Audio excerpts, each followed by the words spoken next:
en diferentes partes, visualizando diferentes necesidades humanas que se han tenido, ¿verdad? Entonces, en el 2000 se plantearon los objetivos del milenio, que fueron 8 objetivos, perdón, que fueron 8 objetivos, y en base a esto se empezó a trabajar todas las agendas internacionales y todos los proyectos que los gobiernos impulsan, ¿verdad? Y también que los organismos bilaterales también logran financiar, ¿verdad? Entonces, estos eran los 8 objetivos que se querían, las 8 problemáticas que se querían abordar en el año 2000, y de estas se migró después de conversaciones, ¿verdad? Y evaluación de resultados, se migró a los 17 objetivos de desarrollo sostenible a partir del 2015. Entonces, de estos 17 objetivos, de estos 8 objetivos pasamos a estos 17 porque se vio todas estas problemáticas siguieron en el mundo, no se logró erradicar ninguna. Y se vio que no todos los países estaban en igualdad de condiciones para poder abordar estas temáticas. Entonces ya se especificó, se homologó de diferente forma estas mismas problemáticas para poderlas abordar de una mejor manera, ¿verdad? Ser más eficaz en el cumplimiento de lo que se quería, de lo que se había propuesto lograr y alcanzar.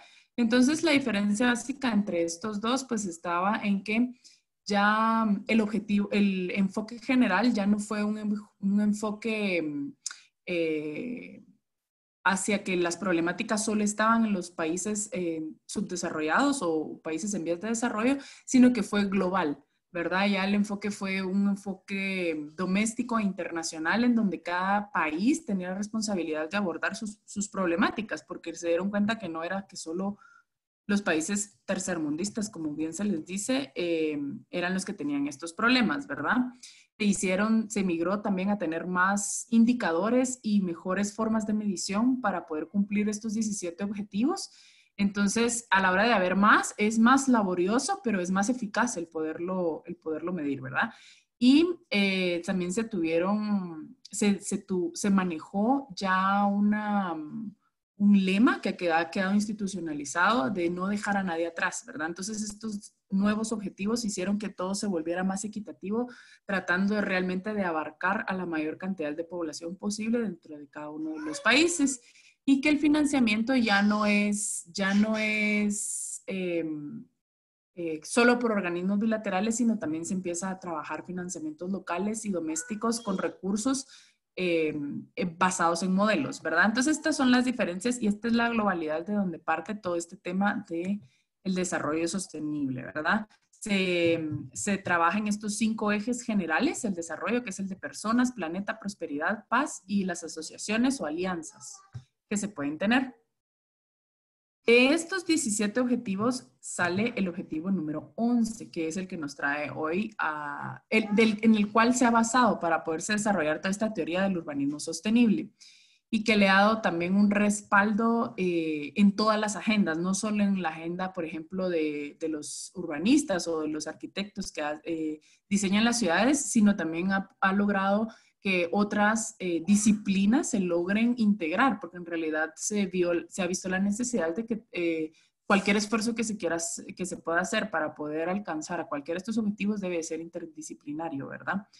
Entonces, estos son datos que tiene la ONU colgados en su página, que son 4.5 mil millones de personas las que hay de población mundial, y que el 55% de esta población, que son estos 4.5 mil millones, pueden llegar a estar viviendo en ciudades a partir del 2050, y que hay 33 megaciudades, perdón, que han llegado a tener desarrollos, perdón, tuve aquí un problema, de desarrollos urbanos, ¿verdad? Entonces, lo que hace eso es que va planteando cómo toda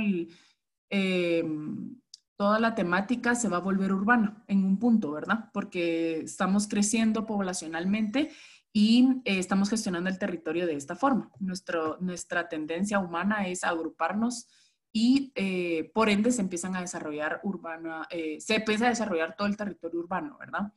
Entonces, el urbanismo sostenible aterriza en que está para diseñar y moldear las ciudades bajo principios y ciclos naturales, ¿verdad? Toma la naturaleza como el mejor ejemplo de procesos y de ciclos que hay, que es que la naturaleza no tiene, por ejemplo, no tiene desechos, sino que logra cerrar todos sus ciclos. A la hora de empezar un proceso, logra cerrar el ciclo y no tener residuos, no tener contaminación, hace un uso eficiente de la energía, etcétera, etcétera, ¿verdad? Entonces, bajo estos principios es que opera el urbanismo sostenible y busca generar un entorno urbano que no atente contra el medio ambiente, ¿verdad? Y que pueda proporcionar recursos urbanísticos suficientes, no solo en cuanto a la forma, como por ejemplo tener eficiencia energética, eficiencia en el uso de agua, sino también a la funcionalidad, que es lograr tener mejores lugares para poder vivir y sin dejar a nadie atrás, teniendo una calidad de vida que todos los seres humanos nos merecemos, ¿verdad? Entonces, para hacer un poquito más dinámico, a ver, alguien que si sabe o que se anime, ¿cuáles son los 3 ejes bajo los que se debe regir el urbanismo sostenible, ¿verdad? O sea, ahí mismo está el chivo, que es sostenible. A ver, alguien. Hola, ¿esto es según la ONU o según otra? No sé, o sea, No, solo en general. Desde que se parte de decir que es sostenible, ¿cuáles son los 3 ejes que lo deben de regir? la sociedad, el ambiente y la economía. Exactamente. Esos 3 son los ejes. Muchas gracias. ¿Quién premia? Estoy viendo el nombre. Ay, no puedo ver el nombre. Es Vivi Díaz. Vivi. Bueno, gracias, Vivi. Perdón, pero no me deja ver acá. Sí, premio, no puede cambiar acá. Ahí está. Son la sociedad, la economía y el ambiente, ¿verdad? Entonces, el urbanismo en cuanto al ambiente, pues debe de provocar la menor alteración posible, ¿verdad? En los ecosistemas en los que está inserto, causando un impacto bien pequeño, ¿verdad? El menor impacto posible que pueda generarse para poder trabajar el territorio y no dañar los ecosistemas, no dañar la naturaleza en la cual está inmerso y generando un mejor uso y aprovechamiento de los recursos, de la energía, del agua, del suelo, ¿verdad? Sin generar posterior al uso de estos recursos, al buen uso de estos recursos, no generar contaminación y no generar residuos, ¿verdad? Reduciendo también las emisiones de gases de efecto invernadero, que es otro tema. En cuanto a lo económico, pues debe de ser económicamente viable, ¿verdad? Las propuestas de urbanismo sostenible buscan que tengan esta viabilidad económica para que puedan llegar a ser reales y que no solo se queden en propuestas idealísticas o utópicas en las que no se pueden realizar porque en realidad tienen un costo muy alto, ¿verdad?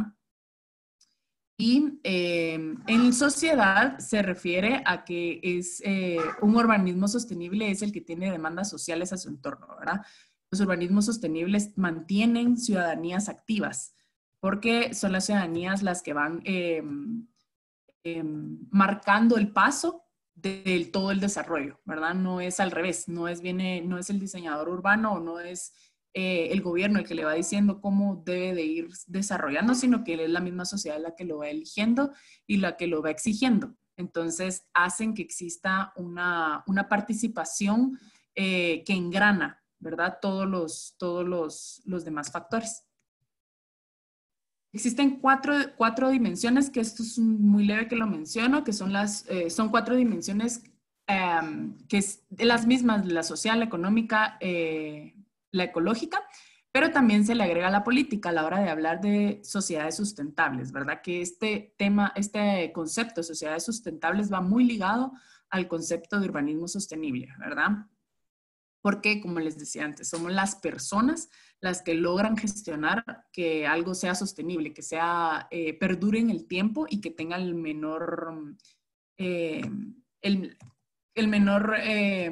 caso de fallar, ¿verdad? El menor error para poderlo no llevar a cabo. Estos 5 principios son los que rigen a las sociedades sustentables: la confianza, la diversidad, la resiliencia, la comunidad y el sentido común. Y según el Banco Interamericano de Desarrollo, la infraestructura sostenible ahora es reconocida como una base esencial para poder lograr un crecimiento inclusivo y sostenible, cumpliendo los objetivos de desarrollo sostenible y alcanzar las metas del Acuerdo de París para la Convención del Marco de las Naciones Unidas sobre el Cambio Climático.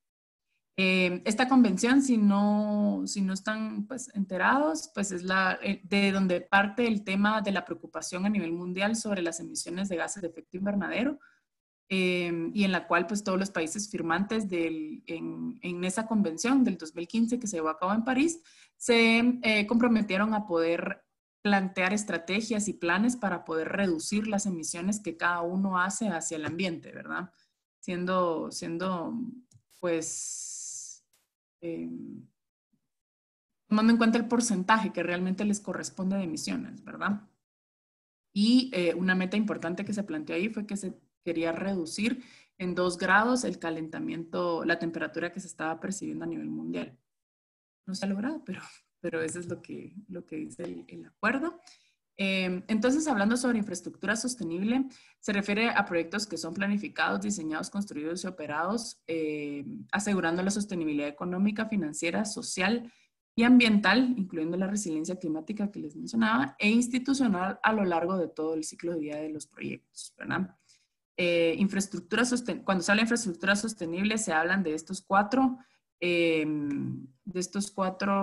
ejes, siendo el de sostenibilidad ambiental y resiliencia climática pues el más relevante tanto para nosotros, yo que ahorita soy representante paisajista, como para ustedes, ¿verdad? Que están relacionados directamente con todos los recursos naturales. Para una ciudad sostenible, la clasificación de los espacios libres urbanos de acuerdo a criterios de superficie, proximidad, beneficios psicosociales y contribución ambiental. Esta es una propuesta que hizo un urbanista catalán, un español, ¿verdad? Antoni Falcón, que proporciona una guía conceptual para poder saber cómo podemos intervenir sosteniblemente una ciudad. Aquí se me pasó un slide porque iba antes del Falconi, que son los 12 principios para un urbanismo sostenible. Entonces, para poder hablar de urbanismo sostenible, esta es una guía de cómo se puede abordar. Se debe de abordar y se puede abordar desde el crecimiento urbano limitado, desde el desarrollo orientado al transporte, desde el uso mixto, de los bloques pequeños de desarrollo, los espacios públicos verdes, el tránsito no motorizado, el transporte público, el control de automóviles, los edificios verdes, las energías renovables, la gestión de residuos y la gestión eficiente del agua. En este caso, yo les quiero profundizar un poquito más en el tema, en el principio 5, que es el de espacios verdes, y ahí es donde entra esta clasificación de espacios urbanos de Antoni Falconi. Antoni Falconi, si tienen alguna duda me pueden ir levantando la mano y me van preguntando. Perdón, porque a veces hablo muy rápido y me voy en la presentación. Antoni Falconi propone que existen grandes piezas dentro de las trazas urbanas, como lo son los parques y los bosques periurbanos, los corredores verdes, los parques lineales, los parques forestales, parques y jardines históricos y los parques urbanos. Y se hace una explicación o una descripción breve de qué significa cada uno, ¿verdad? Él se basa en su clasificación en cuanto a los tamaños para poder determinar qué es cada cosa, ¿verdad?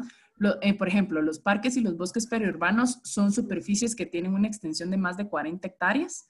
Están situados alrededor de toda la traza urbana, ¿verdad? Formados de densos bosques encargados de fabricar oxígeno y consumir anhídrido carbónico con sistemas de flora y fauna en todas las zonas, ¿verdad? Los corredores verdes son superficies de más de 20 hectáreas, pero menor de 40. Los parques lineales, que tienen, como lo bien dice su nombre, pues forman una línea, pero tienen un ancho mínimo de 85 metros lineales. y actúan como conectores de diferentes zonas verdes y como corredores de transmisión de biodiversidad urbana, ¿verdad? Convirtiéndose en una herramienta de cohesión social bastante grande también. También existen los parques forestales, que son una superficie mayor a 3 hectáreas. Están los parques y jardines históricos, los parques urbanos, que son de 1 a 15 hectáreas. Y luego ya pasan a las pequeñas piezas. Por ejemplo, a ver, ¿cuál creen ustedes que sería un parque lineal en Ciudad de Guatemala? Tenemos uno. Sí.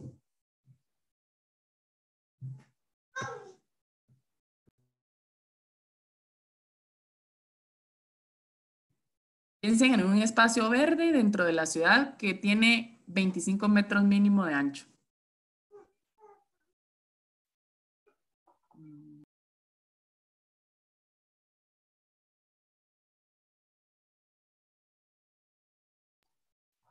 ¿Las Américas? No, Parque Las Américas. Sí, las Américas y la Reforma juntas hacen un parque lineal dentro de la ciudad, ¿verdad? Entonces, que es bastante importante porque nos sirve como conexión vial muy relevante, pero también como conexión de biodiversidad y de flora y de fauna, ¿verdad? Luego están las pequeñas piezas también, que son los jardines de bolsillo, los jardines temáticos, las jardineras. En estos ya son los que son de menos de 1 hectárea.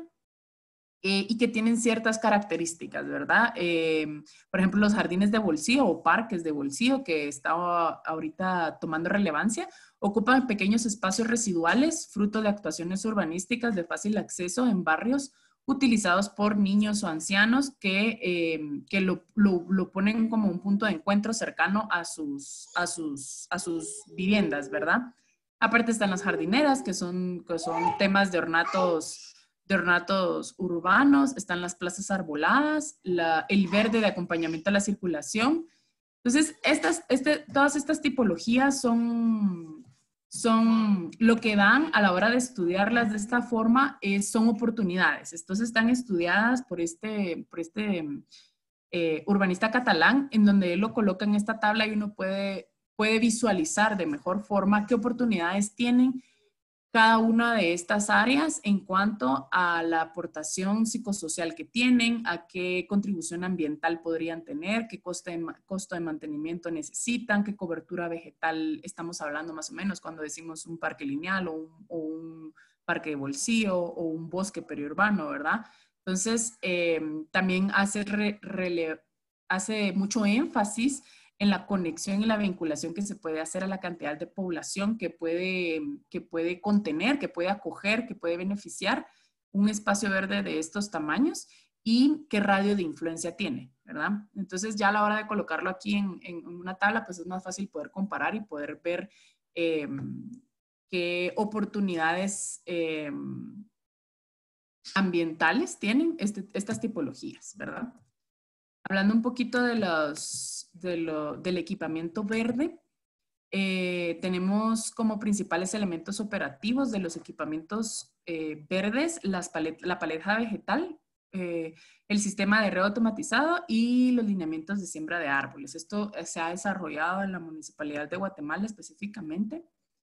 La paleta vegetal pues tiene que tener características adecuadas para poder ocupar los espacios urbanos. Nosotros nos regimos por 3 especiales que sean nativas del territorio para que puedan contribuir a los servicios ecosistémicos ya establecidos, que sean de un bajo mantenimiento para poder reducir la cantidad de riego y cuidados que se le deben de dar y que tengan capacidades naturales para poder sobrevivir al entorno urbano, ¿verdad? Porque no todas las plantas pueden realmente establecerse acompañadas de un desarrollo urbano tan fuerte como lo que tiene la ciudad. Este es también un planteamiento, viene del planteamiento de Anthony Falconi, que es que las funciones ambientales que tienen las paletas vegetales, que es la absorción de CO2 y la producción de oxígeno, dependiendo de qué tipo de plantas se esté utilizando, pues ya se puede establecer. Esto es bien basado en números europeos, que tienen una investigación mucho más amplia sobre sus especies vegetales, pero da una noción de cuánto CO2 puede fijar al año y cuánto oxígeno puede producir, ¿verdad? Incluso cuánta retención de polvo podría llegar a generar un bosque o un césped, ¿verdad? O un cuerpo una masa vegetal que sea de herbáceas, ¿verdad?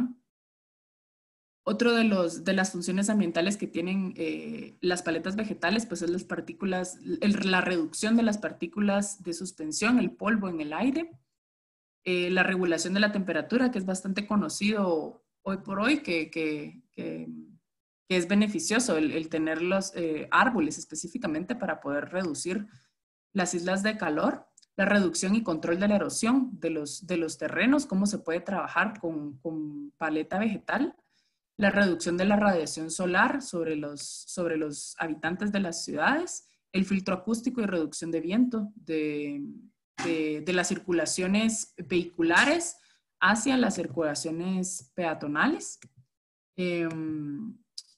Y la importancia que tiene para poder equipar los espacios es que algunas especies, pues lo que les decía, tienen las habilidades de poder sobrevivir a un entorno urbano muy cargado y que son beneficiosas para el ecosistema.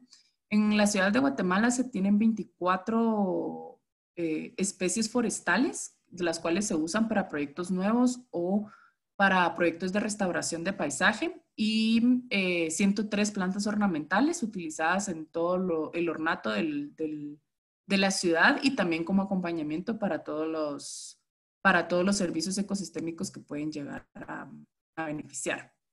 Aquí no me salieron los nombres, pero estas son las paletas la paleta vegetal en general, la que más se ha utilizado últimamente.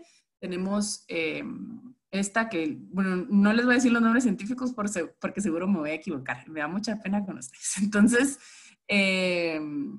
esta que que se le dice moraea, no sé si pueden ir viendo mi cursor, pero la primera le decimos moraea, luego tenemos la duranta, el agapanto, el hiedrón, el lirio, también está la grama, que la utilizamos bastante, la hortensia, la cheflera, el Parthenoncisus o cisus y el liriope jaspe, que son especies que hemos encontrado beneficiosas y de un mantenimiento relativamente bajo para poderlo utilizar en diferentes espacios de la ciudad.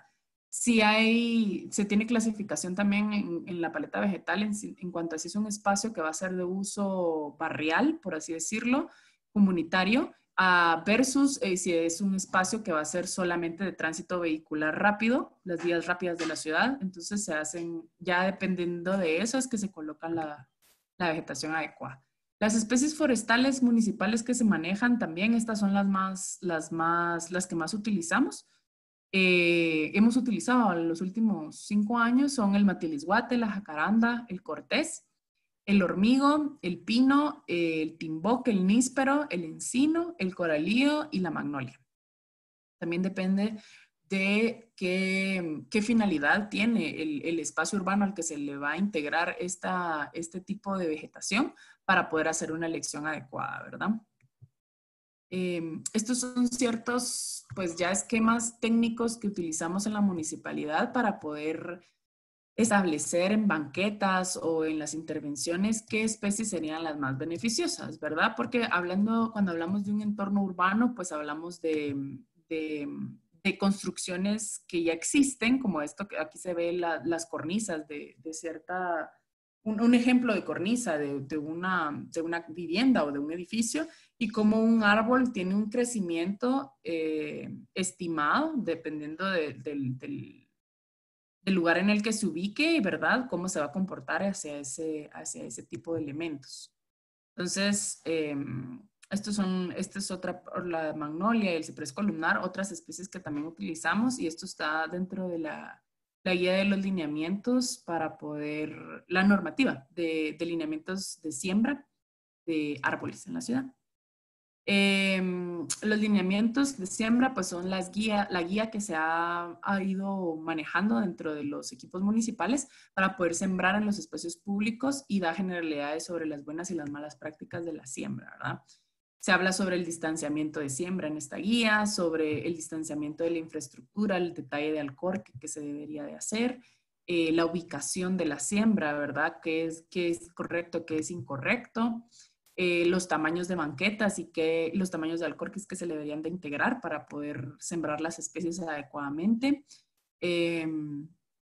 También depende de la vía que se vaya a utilizar, si es una vía rápida, si es una vía más peatonal. Está la distancia de la pista vehicular. También la selección de especies, la elaboración de alcorques, la época que se debe de sembrar, que nosotros normalmente aprovechamos la época de invierno y la tenemos establecida en nuestros cronogramas de siembra, que empieza en el mes de mayo, a finales del mes de mayo, y finaliza en el mes de septiembre. Ahorita hemos tenido un invierno un poco más extenso, lo cual nos beneficia también a nosotros porque podemos aprovechar para poder abarcar más lugares de siembra, ¿verdad?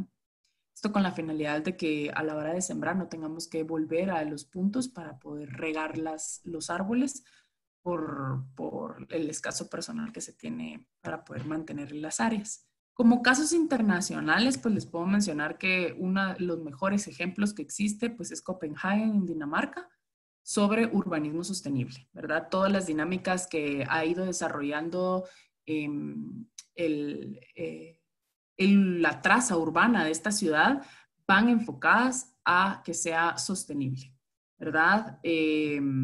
Ha sido una exigencia de...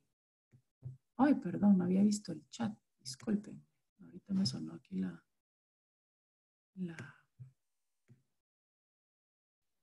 mucho gusto. Ok, super. Perdón, entonces les decía, Copenhague es uno de los mejores ejemplos que pueden tener a nivel mundial sobre las buenas prácticas para poder hacer un urbanismo sostenible. Y también está Newington en Sydney, Australia, que es, Australia tiene otra dimensión de desarrollo, pero esta es una ciudad que está muy enfocada en poder desarrollar urbanismo sostenible, ¿verdad? Estas son algunas referencias bibliográficas de la presentación. Y pues como práctica había yo estimado esto, pero tú me decís, Stephanie, ¿cómo es la dinámica? Que se puede elegir una ciudad del país y poder proponer 5 estrategias de urbanismo sostenible que puedan ser adaptadas y que se puedan incluir fotografías de referencia para poder ejemplificar de mejor forma. Pero tú me dices, yo con esto concluyo. Muchísimas gracias por el espacio. Me dio mucho gusto poder compartir con ustedes. Así Sí, que... si quieres, arquitecta, vamos a 2 personas que contribuyan con nosotros para hacer el ejercicio, ¿verdad? Claro. Entonces, ¿quién quiere apuntarse? Si no, lo Bueno. vamos a tener que hacer al dedo. Yo te lo dejo a ti, arquitecta, para que tú elijas ahí quién. Ah, somos 8, podemos hacer 2 equipos de 4. No, pero sí sería bonito que se apunte alguien, quien quiera, puede ser por chat también, si quieren, si no quieren abrir micrófono. Eh, si quieren no nos vayamos tan a detalle, que sea una ciudad específica del país, pero que sí, a ver, 5 estrategias de urbanismo sostenible que podrían ustedes proponer para que sean adaptadas, que sean pues viables de adaptar, ¿verdad? Conociendo nuestra realidad del país.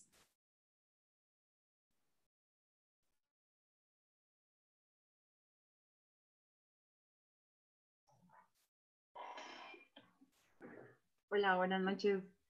Soy Hola Vivi. Vivi, ahora sí ya miro los nombres, perdón. Y pues yo quería participar en este taller y las estrategias que se me pueden ocurrir ahorita y que en realidad he pensado también un poco de esto porque quisiera especializarme en urbanismo, pues parten primeramente, soy ingeniera ambiental, pero parten mucho como desde la sociedad. Me llamó la atención que dentro de uno de los conceptos que nos enseñaste, decía hablaba algo de la población y algo de la cultura psicosocial, algo así dijiste.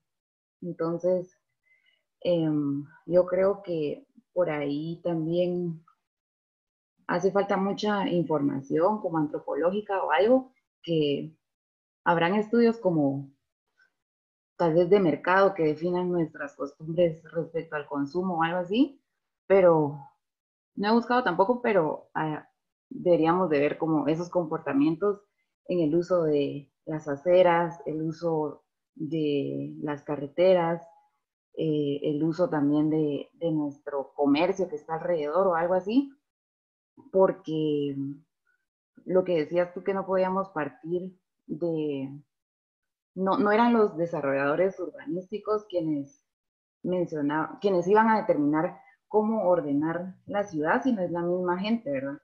Entonces, pues también todo eso nos lleva a evaluar el contexto político y pues en el que estamos rodeados. Imaginen ahorita todo esto de que nos quedamos encerrados. Entonces, tendría que partir me gustaría, o sea, mi propuesta sería partir desde esos aspectos como más antropológicos y de evaluación de nuestra cultura y hábitos, ¿verdad? Y va a cambiar demasiado dependiendo de la zona. O sea, acá en la ciudad venimos como a mezclarnos gente de varias zonas, que sería como, no sé, o sea, incluso en nuestra ciudad tenemos junto el aeropuerto, tenemos la zona olímpica, tenemos la zona recreativa también. No sé, creo que somos una ciudad pequeña muy junta y todo está muy junto que es tener que abarcar muchas cosas, muchos factores. Por ejemplo, la Antigua no es que lo tengan más fácil, pero uno de sus principales puntos de desarrollo o enfoque sería el turismo, digamos. En cambio aquí es como habitacional, también como, no sé cómo llamarle a esto de que tenemos que hacer muchas gestiones aquí, los ministerios, todo eso también está junto, como esos edificios, los bancos también. Entonces, no sé, creo que me gustaría aprender más también que, como descripción de esos hábitos que tenemos, la sociedad en sí, antes de partir por lo ambiental, porque he visto muchas propuestas y hay movimientos que se están queriendo agarrar fuerza, que siento que todavía son muy ambientales cuando tenemos cosas sociales que no han sido resueltas, digamos. Eso es mi comentario. Buenísimo. Sí, la verdad es que, como te decía, existe este concepto denominado sociedades sustentables. Hay un montón de información en el Internet. Puedes ver incluso también información en YouTube. Hay videos también. La mayor parte de la información que tiene buena referencia bibliográfica o que es de buena fuente, la pueden buscar en inglés para este tema, pero sí se parte el centro de todo este tema de desarrollo sostenible y de urbanismo sostenible son las personas. Entonces, uno de los mejores puntos de partida para eso es empezar por las personas, ¿verdad? Avanzar con ellos. Voy a colocarles aquí a todos la presentación. Bueno, pues muchas gracias a Vivi por su participación. Gracias, arquitecta, de verdad. Estamos muy orgullosos de poder tenerla en la municipalidad. Sabemos que están haciendo grandes esfuerzos. Personalmente creo que muchos de nosotros soñamos con una ciudad muy diferente a la que vivimos ahora. Yo espero sé que hay muchos colegas nuestros y muchos colegas que quieren salvar el planeta dentro de la municipalidad. Sé que lo van a lograr y creo que eso nos hace sentirnos orgullosos de ser guatemaltecos. Vamos a dejar aquí, vamos a pausar un poco para poder entrar ahora con Fundaeco, que ya se encuentra presente por ahí Karen y Julia, nuestras otras dos arquitectas, ¿verdad? Gracias, Vivi, por tu participación. Yo solo voy a tomarme un minutito para presentarles o hacer lectura, ¿verdad? De nuestro diploma de participación. Siempre pensamos en la Facultad de Ambientales que por muy grande o muy pequeño que sea nuestro aporte a nuestros estudiantes, consideramos que todos debemos de ser reconocidos. Y por ello hoy, pues nosotros queremos otorgarte este diploma, ¿verdad?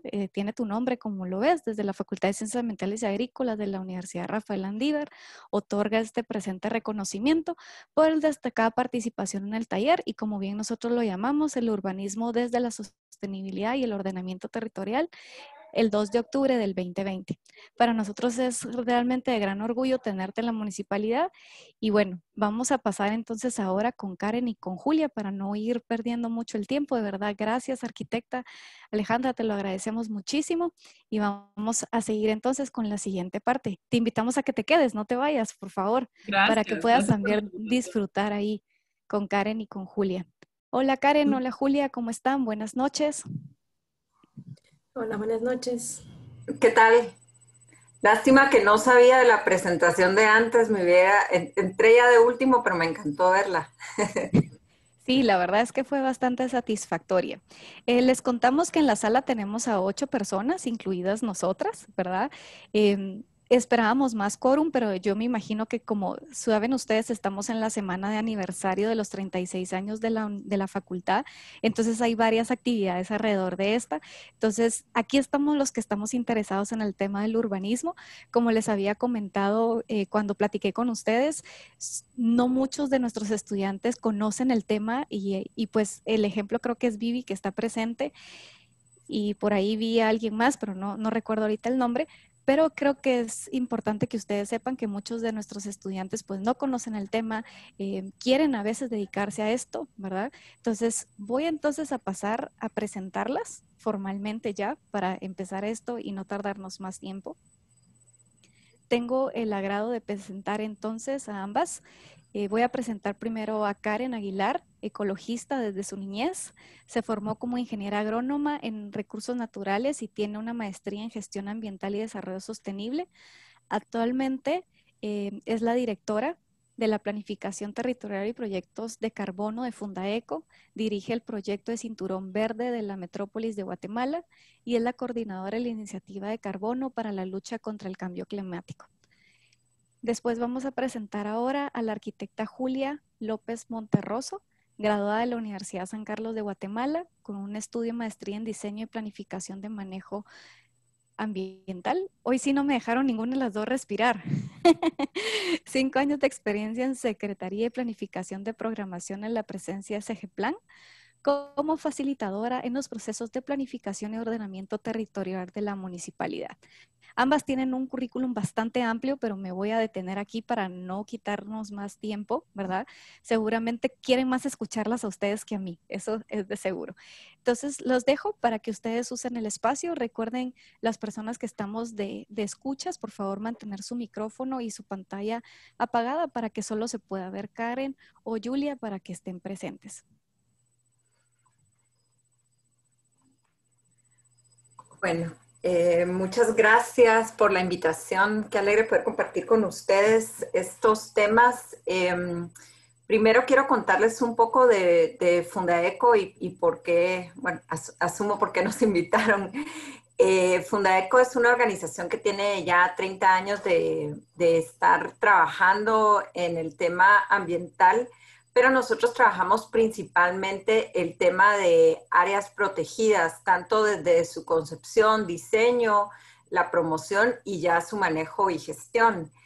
Y desde que nosotros empezamos, hemos concebido las áreas protegidas como instrumentos de ordenamiento territorial. Estoy segura que no muchos están familiarizados con el hecho de que las áreas protegidas son un instrumento que zonifica y norma, digamos, uno normalmente pensaría, bueno, es donde se mantiene el bosque, pero para que así suceda hay una estructura legal que es prácticamente una forma de ordenamiento territorial. También, pues empezamos ya hace 25 años con el primer parque ecológico de la ciudad de Guatemala, que es el Parque Cayalá.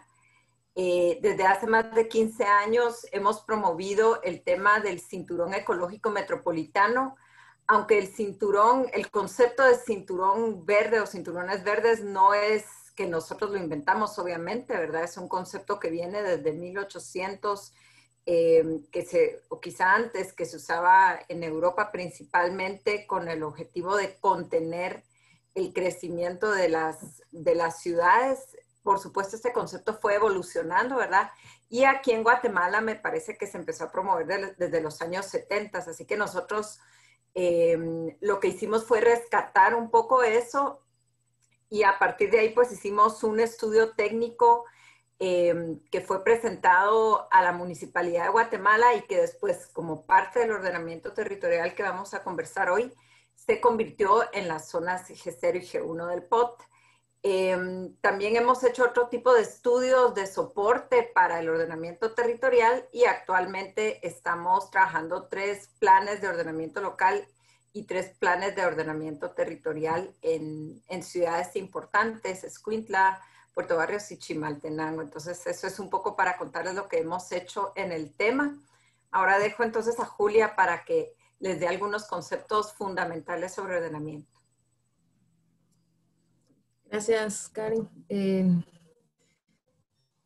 Y gracias por la invitación también, pues hablando un poco de ordenamiento territorial en general, quisiéramos primero unos conceptos básicos o conocer estos temas para poder entender el ordenamiento territorial. Entonces, primero, saber qué es el territorio y saber o entender que el territorio no es solamente un espacio físico, ¿verdad? Es un pedazo de tierra, por decirlo así, sino también es un conjunto de relaciones. O sea, en el territorio se desarrollan actividades, interactúan muchas personas. Entonces, deja de ser ese espacio físico y se convierte también en un, lo voy a leer como está aquí, deja de ser el soporte físico de las actividades humanas para transformarse en un sistema complejo donde interactúan factores ambientales, económicos, sociales, políticos y culturales. Entonces todos somos parte del territorio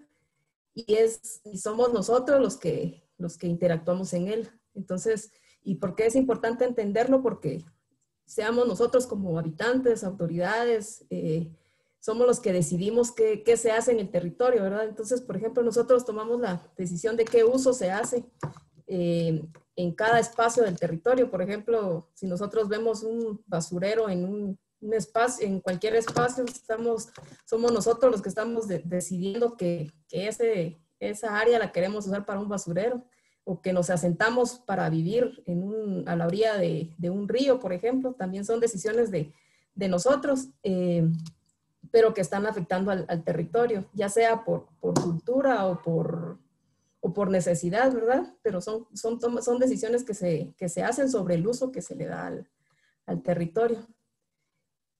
También es importante la decisión que se toma sobre cuánto se va a utilizar para cada actividad de la sociedad. Entonces, nosotros decidimos, por ejemplo, cuánto espacio necesitamos para los servicios, cuánto necesitamos para vivir, dónde va a estar la habitación, cuánto espacio para la producción, ¿verdad? Para los cultivos. Y por supuesto la decisión de preservar la sostenibilidad del desarrollo. Entonces, por medio de la preservación de espacios, también somos nosotros quienes decidimos qué es lo que necesitamos o queremos conservar de cada territorio en sí. Como conceptos de ordenamiento territorial, pues hay muchos conceptos, pero uno que creo que es muy fácil, que lo explica muy fácil, es el segundo párrafo que ustedes ven ahí. Es un elemento de la planificación del desarrollo que tiene por objetivo delimitar áreas de gestión territorial para que por medio de directrices y lineamientos normativos oriente la toma de decisiones en función de la vocación del suelo y de las tendencias de crecimiento de los lugares poblados y del desarrollo urbanístico. Por medio de la perspectiva territorial se definen los usos y actividades que serán permitidos, condicionados o prohibidos en cada municipio.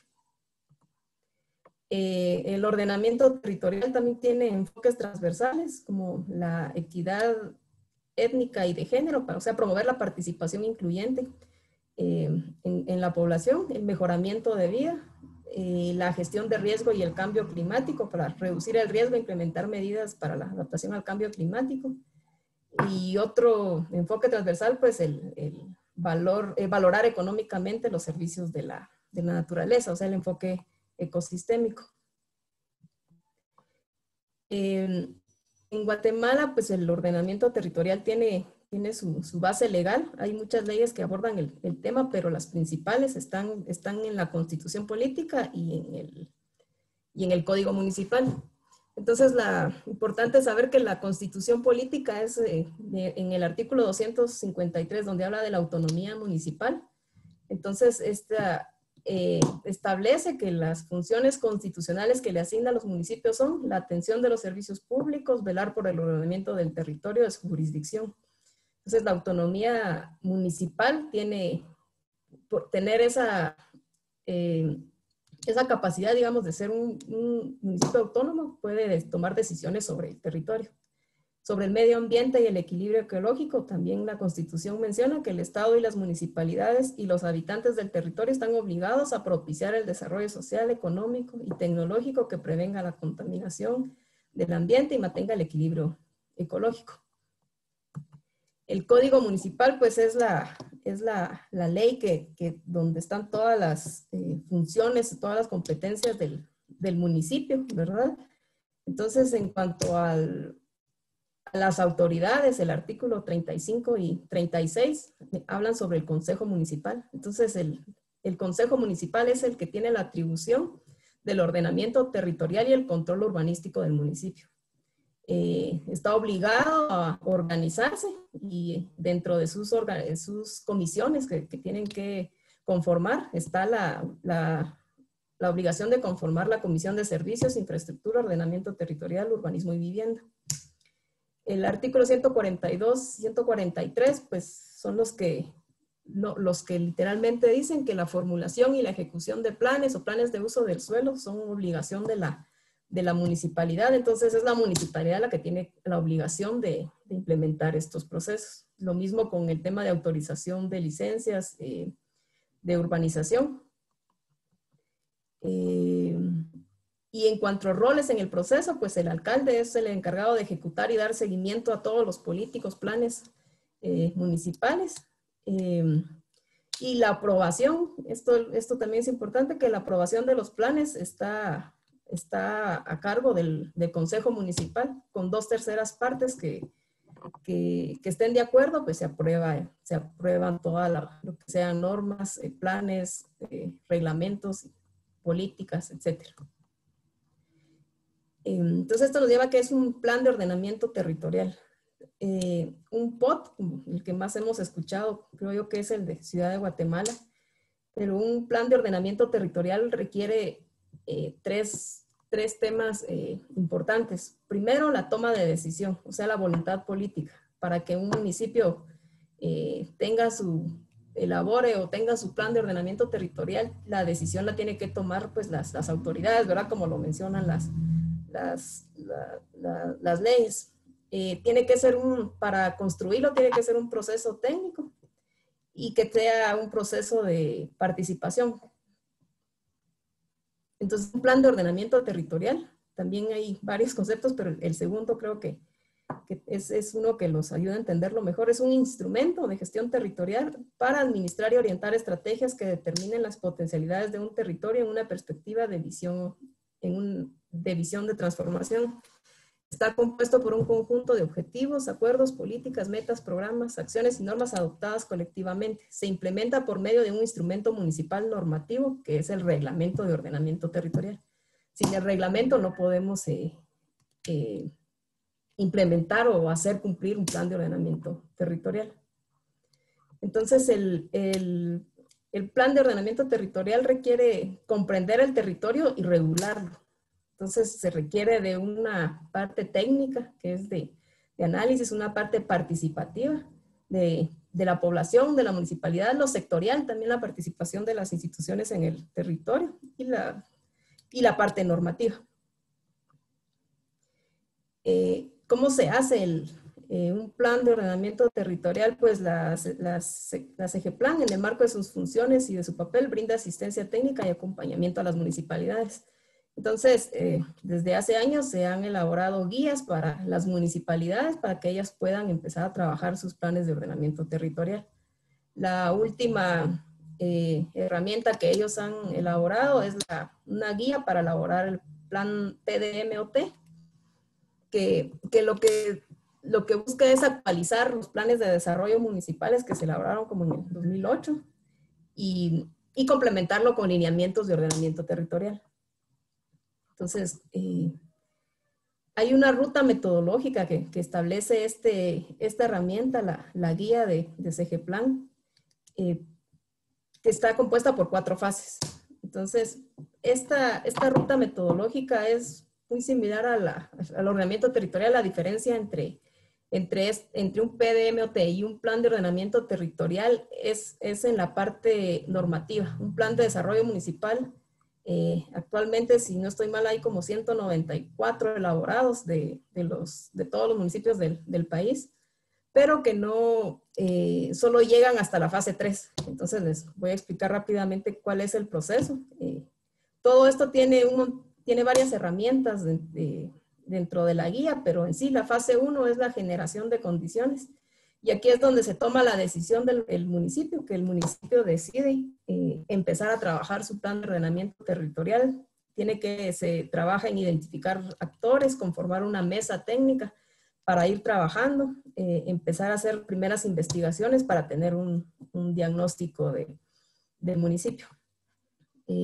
Luego viene la parte de análisis territorial, pues aquí también están temas importantes como el análisis de amenazas y vulnerabilidades, usos del territorio, problemáticas, escenarios, para poder llegar a un modelo de desarrollo territorial actual y tendencial. Entonces, lo que se busca aquí también es ver a través de los procesos participativos cuál es la visión del municipio, qué es cómo se quieren ver como un municipio ordenado. Entonces, en toda esta parte es lo que va ayudando a construir el plan de ordenamiento territorial. En la fase 3, pues lo que se busca es llegar a este modelo de desarrollo territorial futuro, donde se proponen directrices y lineamientos normativos de ordenamiento territorial. Entonces aquí es donde ya los municipios empiezan a visualizar, por ejemplo, qué áreas quieren proteger, qué áreas quieren para expansión urbana, dónde quieren poner sus servicios, dónde está el área comercial. Entonces son ya mapas generales donde ya ubican algunas ideas de estas áreas que se quieren ordenar o distribuir dentro del territorio. Y la fase 4, que ya es la socialización, y aquí es donde está ya como instrumento de gestión, que es el reglamento de ordenamiento territorial. Entonces, a partir de toda la clasificación de usos del suelo que se definan en la fase 3, empezar a trabajar ya instrumentos de reglamento donde se pueda decir lo que decíamos al principio, qué usos se van a permitir, cuáles son las condiciones, qué es lo permitido, qué es lo prohibido en cada una de esas áreas. Entonces, en Guatemala todos los municipios son diferentes, y la verdad que al trabajar un plan de ordenamiento territorial es difícil de tomar como un modelo porque cada municipio tiene sus propias dinámicas. Entonces, uno de los municipios, por ejemplo, Salcajá, ya tiene su plan de ordenamiento territorial. Es un municipio muy, muy pequeño. Si ven ahí está ese mapa que está ahí, es el municipio total. Entonces, prácticamente tiene más área urbana que área rural. Entonces, se definieron ya las áreas, la clasificación de usos que se desea, que se quería, y elaboraron su reglamento. Entonces, como un ejemplo de qué es el resultado de un plan de ordenamiento territorial, es decir, por ejemplo, que el suelo, que aquí le llamaron suelo urbano residencial, que es el morado, tiene en el reglamento definido cuál es el concepto o una descripción de estas áreas, y los parámetros ya normativos donde ya especifican cuáles son los usos permitidos en esta área, cuáles son los usos condicionados y cuáles son los prohibidos. Por ejemplo, si esta es un área residencial, es probable que la normativa diga que aquí no se permite la industria, por ejemplo. Otro ejemplo es el POT de Villanueva, que se aprobó recientemente. Entonces, importante mencionar que para empezar, según la escala del municipio, es importante definir las áreas generales, cuál es el suelo urbano, cuál es el suelo rural, cuáles son las áreas de protección o de uso especial. Entonces, Este es, por ejemplo, el mapa de uso del suelo, y también el reglamento tiene definido cuáles son los suelos de protección. Tiene varias subcategorías, el suelo rural y el suelo urbano. Todo esto, pues, a través de un proceso participativo y de bastante análisis se definieron todas estas áreas y ya las normas para cada uno. Eso es en general lo que queríamos compartirles en el tema del ordenamiento territorial, y dejo a Karen ahora aquí con... No sé si alguien quisiera hacer alguna pregunta antes de continuar con los elementos puramente ambientales del ordenamiento territorial.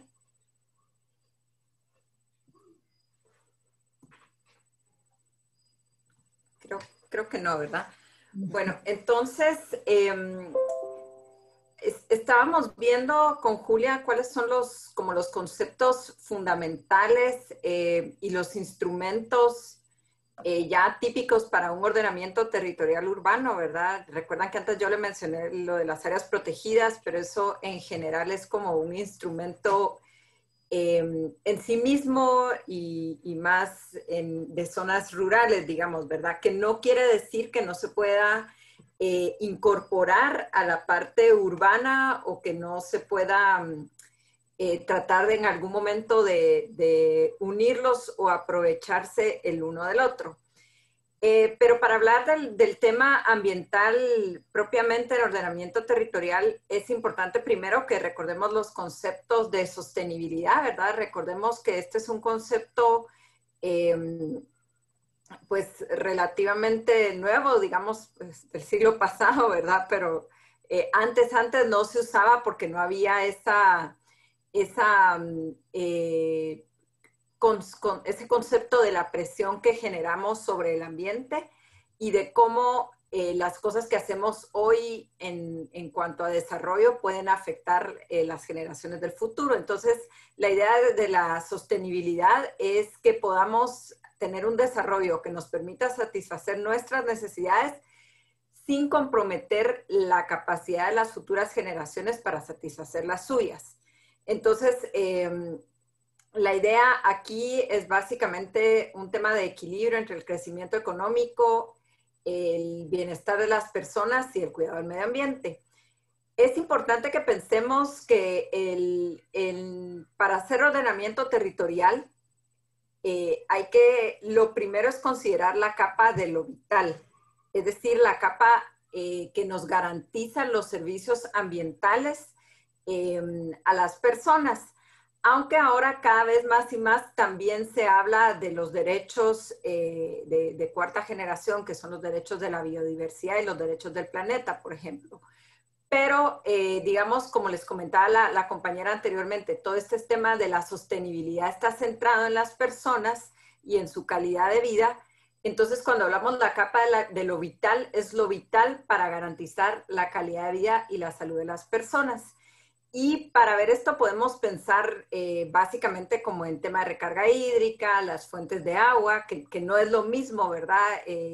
Seguramente tenemos más conciencia de las fuentes de agua superficiales, pero ya cómo se generan esas fuentes de agua, ya sean subterráneas o superficiales, son precisamente las zonas de recarga hídrica, los ecosistemas que regulan el clima y el microclima, las áreas que contienen o permiten la continuidad de la biodiversidad y también las zonas que previenen la ocurrencia de desastres. Siguiente, porfis. Entonces, esos son como los elementos y todos estos elementos se han ahora como agrupado en lo que se conoce como infraestructura verde. Este concepto surge mucho porque en las ciudades como que el tema ambiental no tenía cómo competir, ¿verdad? Cuando hablamos de el valor del suelo o de las infraestructuras, siempre se entiende de una vez como que hay un uso y una posibilidad de aprovechamiento, digamos, uso o aprovechamiento. Pero cuando se hablaba de naturaleza, como que el tema del uso y el aprovechamiento no estaban tan directamente sensibles a las personas. Entonces, con el fin de equiparar esos valores que pueden tener tanto las infraestructuras desarrolladas o artificiales como las ya existentes, se empezó a usar el concepto de infraestructura verde, que es básicamente la red o el sistema de zonas naturales, zonas seminaturales, en general de alta calidad, aunque vamos a ver más adelante algunos detalles, que está diseñada y gestionada para proporcionar los servicios ambientales y proteger la biodiversidad. Esta infraestructura verde se dice que debe estar gestionada, ¿verdad? Porque si no se gestiona, entonces va perdiendo su valor no económico, sino su valor para generar servicios ambientales. Siguiente, por favor. Entonces, pues la infraestructura verde nos genera una serie de servicios o de beneficios ambientales, sociales, de mitigación y adaptación al cambio climático y para la biodiversidad. Yo quisiera centrarme en mencionar quizá los de mitigación y adaptación al cambio climático, porque son los temas más sensibles y que más imperativos, digamos, en estos momentos para la humanidad y para el planeta. Me imagino que han todas, creo que son todas, ¿verdad? Mujeres, escuchado hablar sobre el tema de cambio climático, sobre el tema de cómo los modelos cada vez pues muestran más que ya el escenario del 1.5 grados ya está prácticamente abandonado, porque el cambio climático es un fenómeno que se está como autoalimentando, ¿verdad? Entonces, para darles el ejemplo más sencillo, todo el tema de las sequías está, pues, sin duda incidiendo en que hayan más incendios forestales, y estos incendios forestales emiten más CO2, entonces se va autoalimentando el fenómeno del cambio climático. Y en la parte de ordenamiento territorial y de ciudades específicamente, es importante considerar que las ciudades, así como son pueden ser uno de los principales generadores de gases de efecto invernadero por el tema, por ejemplo, de industria, cuando hay zonas industriales, o el tema de transporte, también son una de las zonas que más soluciones pueden presentar. Todo lo que se haga en las ciudades sin duda puede tener un efecto importante tanto en la mitigación y en la adaptación. Y hay un libro que yo lo mencioné el otro día en una llamada, en una conferencia que estuvimos con Stephanie, ojalá haya tenido chance de revisarlo, pero si no lo vuelvo a recordar, y también para ustedes, que se llama Drawdown. Y este libro pues fue preparado por más de 100 científicos de distintas ramas e identifica muchas de las soluciones que se pueden hacer para luchar contra el cambio climático. Y la gran mayoría de ellas suceden en ciudades y van desde los temas de movilidad y transporte, que quizás son los más obvios, hasta temas sencillos, pero que pueden aportar en algo, como por ejemplo los techos y las fachadas verdes, ¿verdad? Entonces, es muy importante considerar que si antes pensábamos en la parte ambiental y de sostenibilidad para las ciudades como un lujo o bueno, vamos a meter esto en el ordenamiento, pero no lo vemos tan necesario, ahora es un imperativo, porque si la humanidad quiere continuar, digamos, con los niveles de, no voy a hablar de crecimiento económico, pero de desarrollo cultural y de salud, definitivamente hay que meter el tema de cambio climático en el ordenamiento territorial y en las ciudades, y sobre todo en ciudades como las de Guatemala, y no digo Guatemala ciudad, sino las ciudades de Guatemala país. Recuérdense que Guatemala es un país casi insular, ¿verdad? Prácticamente toda Centroamérica es como que somos una isla y nos vemos afectados por todo tipo de fenómenos naturales que se están acrecentando con el cambio climático.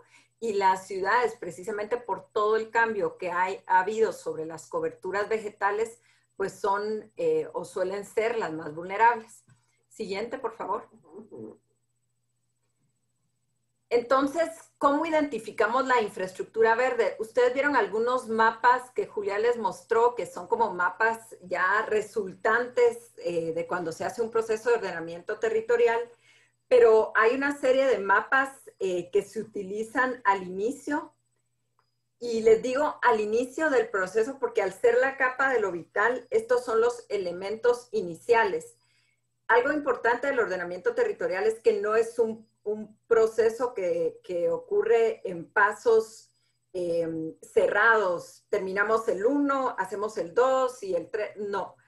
Probablemente terminamos el 1 y tenemos que hacer el 2 y regresar a revisar el 1. Entonces no nos imaginemos, cuando yo digo la capa de lo vital y qué es lo principal, no nos imaginemos que es completamente determinante.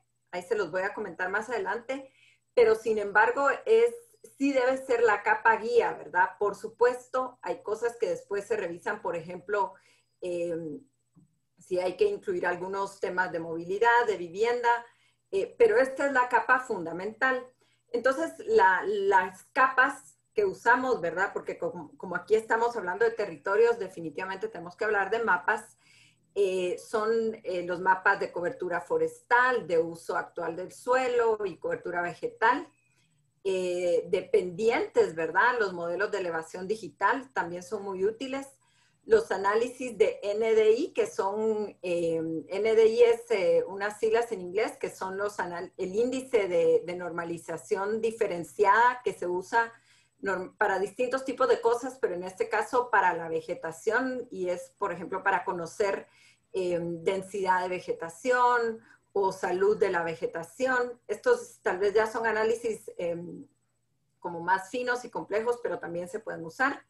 Los mapas hídricos, tanto de los cuerpos de agua como de las zonas de recarga hídrica, los mapas de las zonas verdes actuales también se pueden usar, ¿verdad? No quisiéramos, digamos, en una capa de lo vital, sacrificar lo que ya existe. Entonces hay que evidenciarlo. También los mapas de ocurrencia histórica de desastres. Esto es importante porque están los de ocurrencia histórica y los de amenaza a desastres, ¿verdad?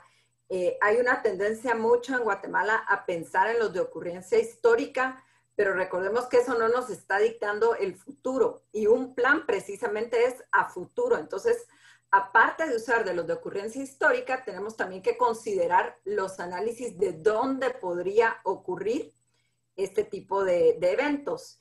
Y también cuando vemos el mapa de uso actual del suelo y de ocupación urbana, podemos generar algunos mapas de concentración urbana, digamos, de densidad urbana y de islas de calor. Esos mapas nos permiten generar una serie de análisis que después van a resultar en la capa de lo vital que se va a incorporar al plan de uso del suelo. Siguiente, por favor.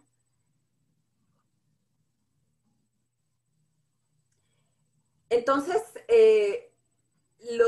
los mapas y los análisis que hagamos nos pueden permitir identificar,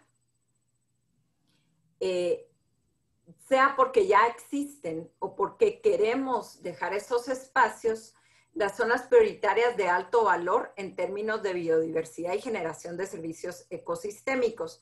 Normalmente estas son áreas grandes, pueden ser áreas que ya están protegidas y por eso se nombran otras zonas prioritarias, ¿verdad? También que pueden ser aquellas que no están protegidas, pero que también contienen ecosistemas sanos. Esta distinción es importante, por ejemplo, les indicaría para el caso de Mixco, por ejemplo, uno diría, bueno, ya existe el área protegida de Cerro Aluche, ¿verdad? ¿Por qué si esa es grande vamos a buscar otras? Porque quizá hay otras que no son tan grandes, pero que también tienen una conformación importante para los servicios ecosistémicos, como Cerro Naranjo, por ejemplo. Entonces, básicamente la distinción entre estas dos se refiere normalmente al tamaño que puedan tener las áreas y al estatus legal que puedan tener de protección o no. También se incluyen en la infraestructura verde zonas ya restauradas, ¿verdad? Puede ser que pensemos que un área porque está reforestada o porque es una plantación no es importante. Sin embargo, estas zonas suelen ser zonas que ya están prestando servicios ecosistémicos, suelen ser zonas que permiten una transición, digamos, entre un uso urbano y una zona protegida. Entonces, definitivamente deben de ser incluidas. También podemos incluir las áreas a restaurar por su potencial para la conectividad, ¿verdad? Nosotros, si detectamos que hay 2 polígonos o 2 áreas de bosque que necesitan ser conectadas, pues podemos identificar, por ejemplo, una avenida que se deba arbolar y entonces que se convertiría parte de la infraestructura urbana. O también aquellas zonas cuya restauración va a permitir la prevención de desastres. Aquí estamos hablando principalmente de laderas. Y aquí pensemos que la infraestructura verde no son solo zonas que se vean lindas, ¿verdad? A veces pueden ser zonas que cuando las vemos, la sensación que nos dan son de mucho reto porque están deforestadas, erosionadas y constantemente derrumbándose, pero que es precisamente eso lo que señala la necesidad de incorporarlas a la infraestructura verde. Luego también están los elementos naturales que sirven como corredores o puntos de enlace de fauna.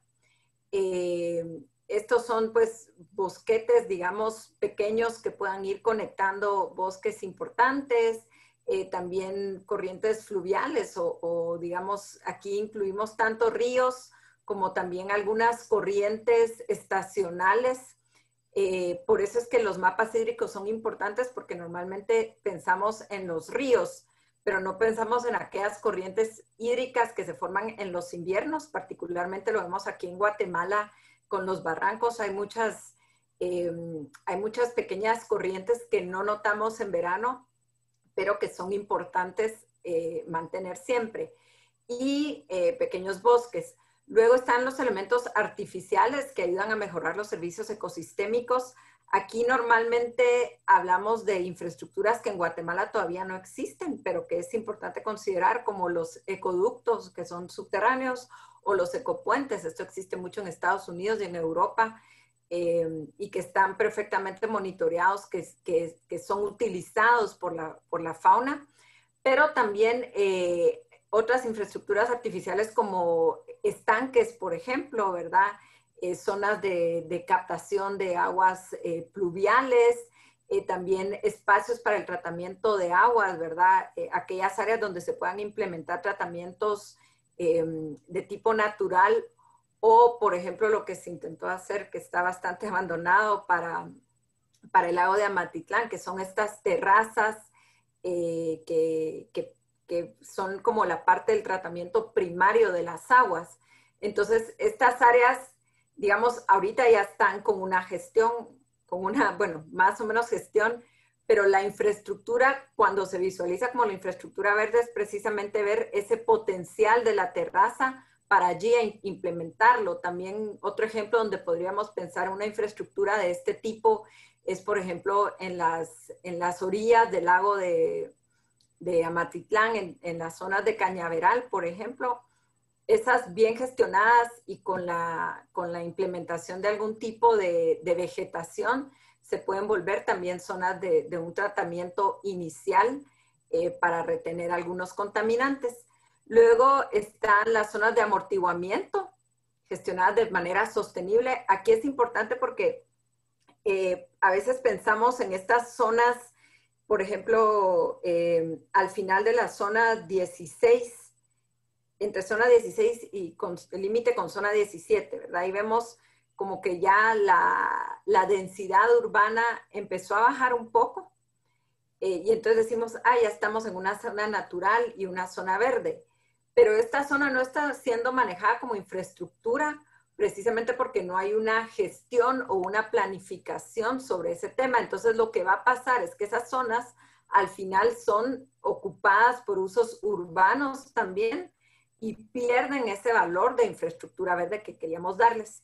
Luego están también las zonas de agricultura urbana. Estas se incluyen porque En el tema ambiental se habla de intensidades de uso, ¿verdad? Entonces, digamos que siendo lo urbano y lo industrial, los usos de mayor intensidad, digamos, y de ahí vamos bajando. Y definitivamente, aunque la parte de agricultura no es pues plenamente proveedora de servicios ambientales, sí provee servicios ambientales. Entonces, en un ordenamiento territorial lo que queremos dejar es esas zonas donde de alguna manera se están generando los servicios y donde hay menos intensidad de uso.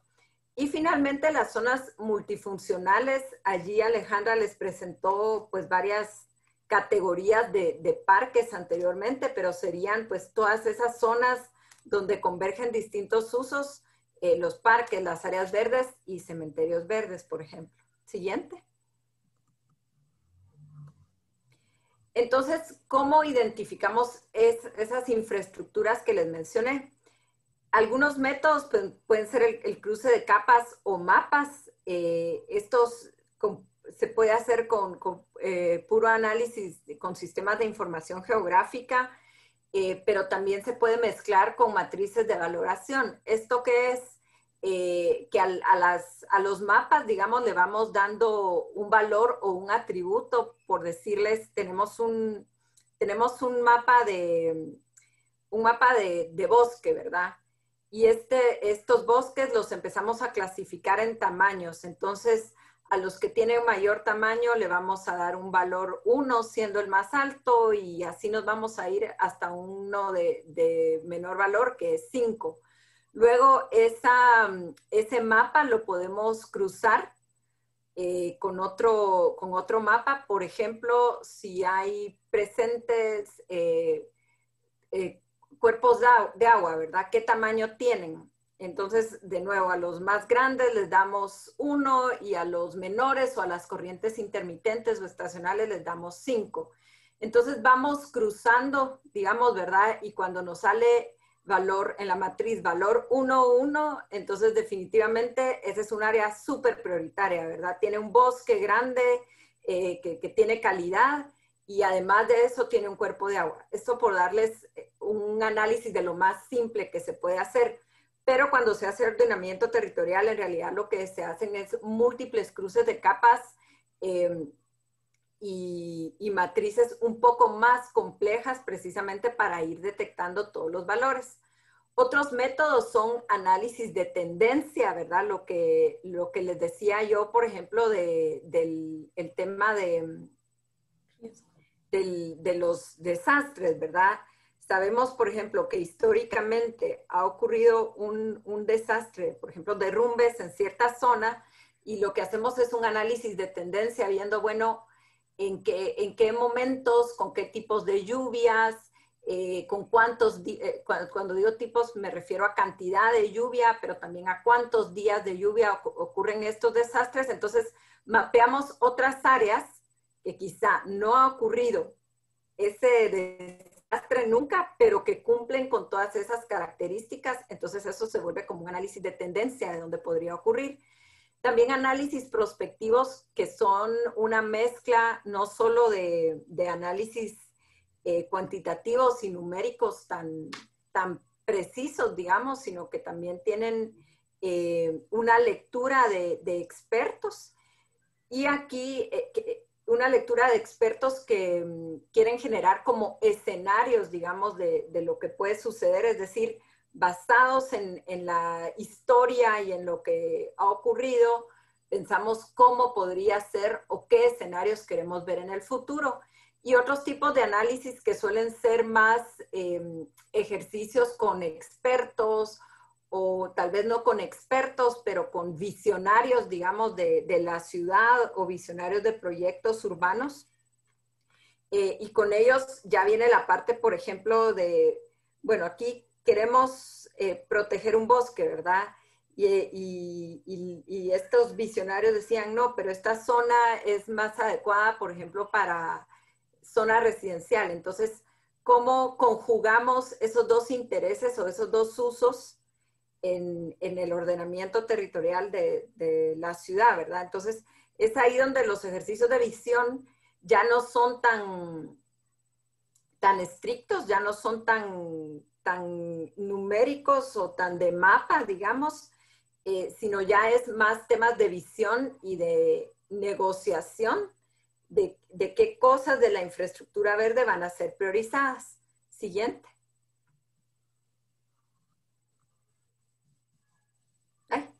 Ahí está. Karen, me da un poco, bueno, ya vamos a pasar al ejemplo. Sí, vamos Sí, a hacer un ejemplo. solo para decirte que ya estamos así pasaditos un poquitito del tiempo.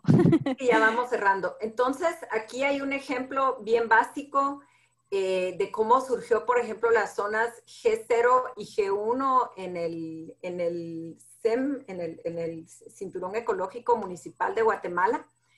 Y vemos las capas que usamos. En ese momento, que fue ya hace 15 años, usamos capas de litología, que es la roca, digamos, que compone el suelo, ¿verdad? Y ese análisis litológico tenía un valor sobre la estabilidad del material sobre el cual está asentado el territorio. A eso se refiere la litología, ¿verdad? Hay un análisis de la estabilidad que tienen los materiales. Luego la parte de pendientes, se generó un modelo de elevación digital. Eso se cruzó también con el uso actual de la tierra, que de ese momento, ¿verdad? Luego también se cruzó con la parte de vulnerabilidad a desastres, principalmente la parte de derrumbes. Todos estos mapas, por ejemplo, el de vulnerabilidad ya era un análisis en sí mismo, ¿verdad? No era que, ese ya es lo que les decía, ¿verdad? Que ya hay una parte de análisis histórico y de tendencia. Luego está también, se montó la capa de los flujos subterráneos y también se generó un mapa de los usos óptimos del suelo. Para todo esto hay metodologías, ese también ya es un análisis en sí mismo.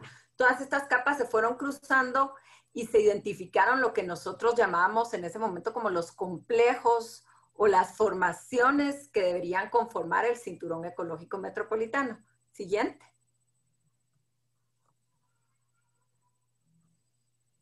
Aquí está, ¿verdad? Entonces ese es el mapa en grande. Siguiente, por favor.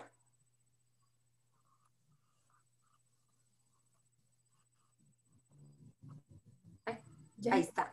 Entonces, para empezar, quiero que noten una diferencia. El mapa anterior, el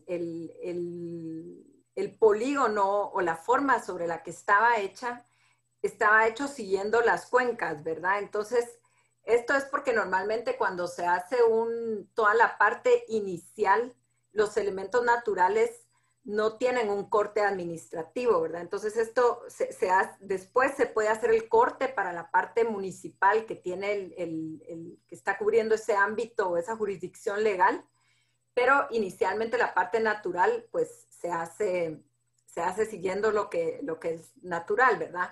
Luego viene la parte de los expertos y la negociación. Entonces, aunque nosotros queríamos que todo fuera el cinturón, había una parte donde ya venía la otra capa, ¿verdad? Los otros intereses sobre movilidad, sobre el desarrollo residencial, sobre las zonas industriales, el tema también de la intensidad en cuanto a la edificabilidad y la construcción. Entonces, finalmente el mapa que quedó, que es el del POT, ya presenta las distintas zonas y si se dan cuenta de lo que ustedes vieron como los complejos del cinturón, estos fueron divididos en dos, los puramente naturales, digamos, donde el tema es más estricto y no se puede hacer construcción para la parte de la ocupación humana, y las G1, que son como las que ven en un verde así como encendido, como casi fluorescente, que son zonas también naturales, pero por ejemplo en estas zonas quizá la pendiente no era tan alta o los bosques pues no estaban tan densos, entonces estas zonas se considera que puede haber algún tipo de desarrollo menos denso, digamos con menos índice de ocupación y menos índice de edificabilidad, ¿verdad? Entonces, Y pues ya después están todas las demás zonas del ordenamiento territorial que ya son, si ustedes se dan cuenta aquí, las zonas van como de la de uso restringido completamente a los usos más intensos, que ya son como las zonas G5, y ustedes lo van viendo ahí con los colores, ¿verdad? Entonces, ese es el resultado final de un proceso de ordenamiento territorial. Como les digo, es importante saber, uno, que un proceso de ordenamiento territorial no es paso 1, paso 2, sino en el proceso se va, es reiterativo y se va retroalimentando, digamos, con los distintos intereses que hay sobre el territorio, pero siempre teniendo en mente a la persona y a lo vital, que es la parte ambiental para la persona, y luego también teniendo en mente que el proceso de ordenamiento territorial es dinámico.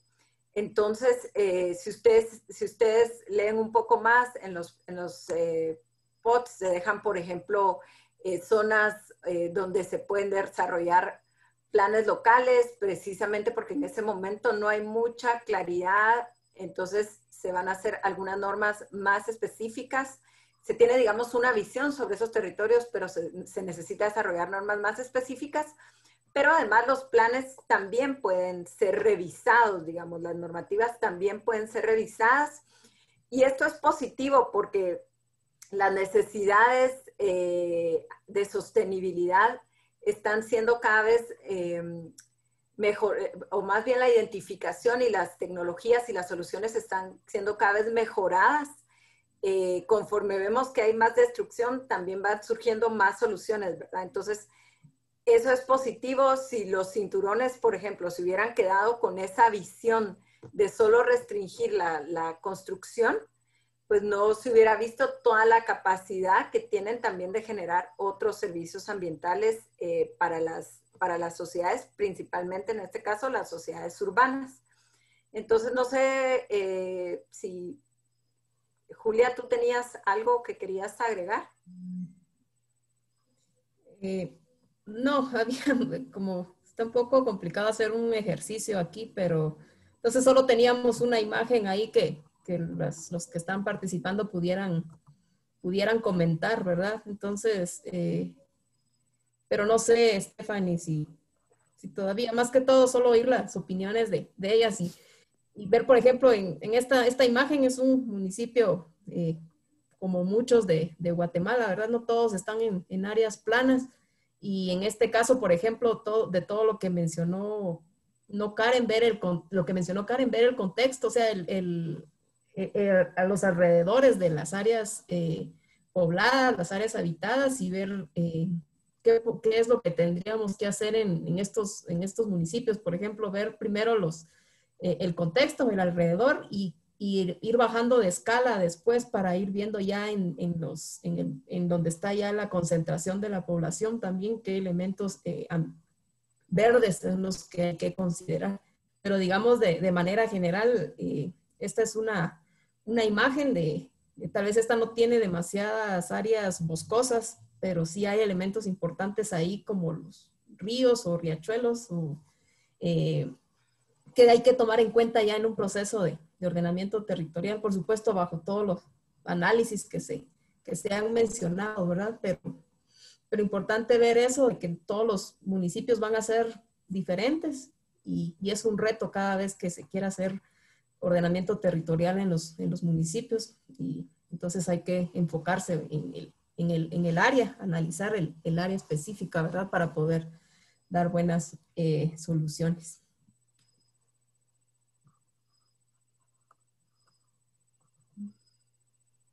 Claro, si alguien quiere opinar un poco sobre lo que Julia y Karen nos están comentando, pues podemos hacerlo en este espacio.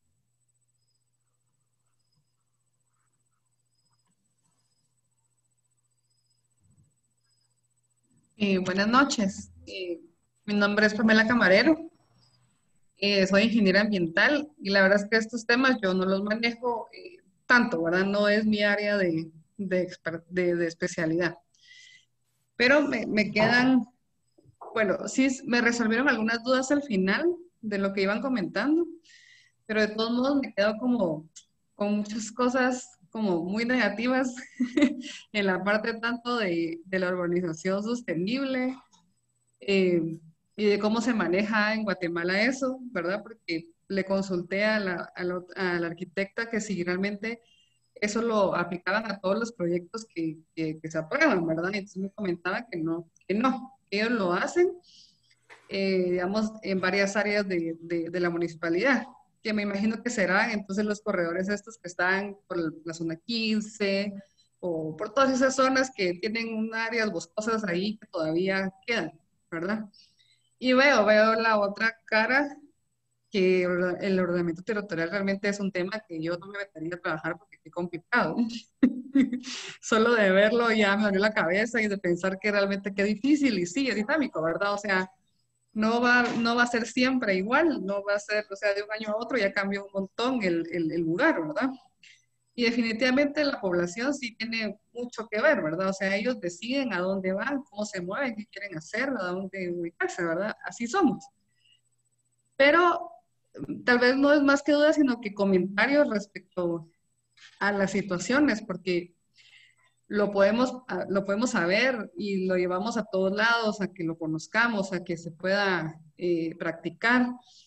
Eh, pero pues yo ahora vivo en un lugar donde se vendió una manzana, no sé cuántas manzanas son, una manzana, y pues están haciendo 4 torres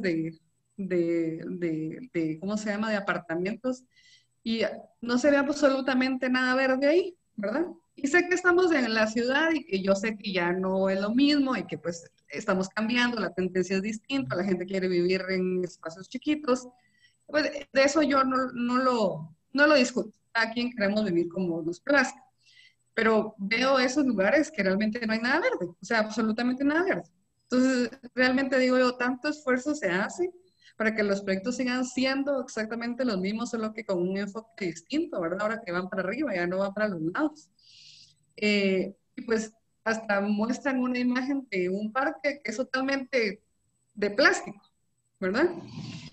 Y pues ahora me entero, porque acá a la par de mi casa, pues ya vendieron otra notificación que seguro nos vamos a empezar a mover, porque 2 casitas quedan, que me imagino que viene a ser lo mismo. Entonces siento que no sé si la lucha es seguir, sí, yo sé que tenemos que hacerla para seguir avanzando, pero no veo nada, o sea, no veo que eso se aplique y, y pues también, o sea, sí me gustaría escuchar sus comentarios con respecto a eso y con respecto a todos los proyectos que siguen veniéndose encima y que no tienen nada bueno que ofrecer, siento yo, al ambiente, pues, o al cómo vamos a manejarlo, o cómo vamos así. O sea, nosotros ya vamos para otro lado, pero los niños vienen a un mundo que, a pesar del esfuerzo que se hace medioambiental y la parte de la infraestructura y de los cambios que se vienen, porque así es, ¿verdad? Todo es muy cambiante, pero no veo nada sostenible en cada proyecto que se hace, ¿verdad? O sea, los corredores chiquitos sí sirven, definitivamente, yo no discuto eso. Y, pero se me hace como que estamos como que caminando para otro lado y los proyectos van por otro enfoque y el análisis, y no siento que tengamos como el mismo pensamiento, pues, o tal vez sí, pero es muy difícil, sí, o sea, al final los que hacen inversiones definitivamente quieren ver la otra parte de la cara que ellos invierten, ¿verdad? Eso no lo discutimos, pero sí no veo que se aplique a esos proyectos gigantones que están entrando y van a seguir y que todo es plástico y para arriba y nada más, ¿verdad? O sea, en las ciudades, pues, ¿verdad? Y me gustaría saber también realmente un ejemplo muy, muy real que esté en Guate, porque yo realmente, les digo, no veo mucho, o sea, el Campo Marte está cerca, pues eso tenemos, pero así como que se aplique en otras áreas, siento que, no sé, tal vez yo, como no salgo tanto, tampoco no lo veo más allá del espacio que yo tengo, ¿verdad? Pero me gustaría escuchar sus comentarios y bueno, también aparte que ahora están hablando de ese megaproyecto de Cayala que tampoco lo conozco, pero que es un área gigantesca, que porque tengo una hermana que vive en zona 16 y habla, mira, o sea, según entiendo no pueden hacer nada porque es propiedad privada.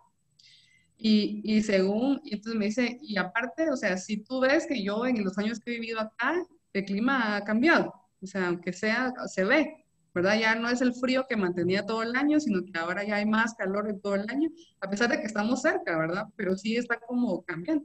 Me dice, ahí ya no, o sea, ya no podemos hacer nada. Yo vivía hace mucho tiempo en kilómetro 26 de carretera de Salvador y todavía había bosque. Uno va ahorita y ya no hay bosque, o sea, ya se terminó, o sea, ya pasó a ser otra cosa. Pero entiendo que es el desarrollo, ya sí va a ser. Pero les digo, yo siento que no se aplica nada de lo que hacemos y que tratamos de que la gente conozca y que se vaya para adelante, ¿verdad? Yo veo que igual, pero igual agradezco sus intervenciones, para mí fue muy interesante porque yo de ese tema igual también no lo conozco mucho, no es mi área, pero muy interesante entender a las dos partes, ¿verdad? O sea, uno que trata de que esto, aunque sea, avance poco a poco, y pues el otro que al final la MUNI se trabaja de proyectos y tratar de que el desarrollo siempre va a estar, ¿verdad? O sea, no lo podemos quitar, pero sí siento que al final el avance no es tanto y que los proyectos siguen siendo la misma situación, ¿verdad? Y ese libro lo voy a leer porque el Muy que bueno. usted propuso, porque la verdad, como le digo, o sea, yo no veo nada positivo en lo que está pasando, ¿verdad? Yo veo todo lo negativo, pero tal vez este libro me vaya a abrir el campo, ¿verdad? Y conocer otra parte de eso. Muchas gracias. Gracias, Pramela, te agradecemos tu comentario. Solo vamos a, si quieren, podemos escuchar a Nadia, que tenía ahí un comentario. Licenciada Nadia, le agradezco que su comentario sea resumido para que podamos contestar ambas preguntas.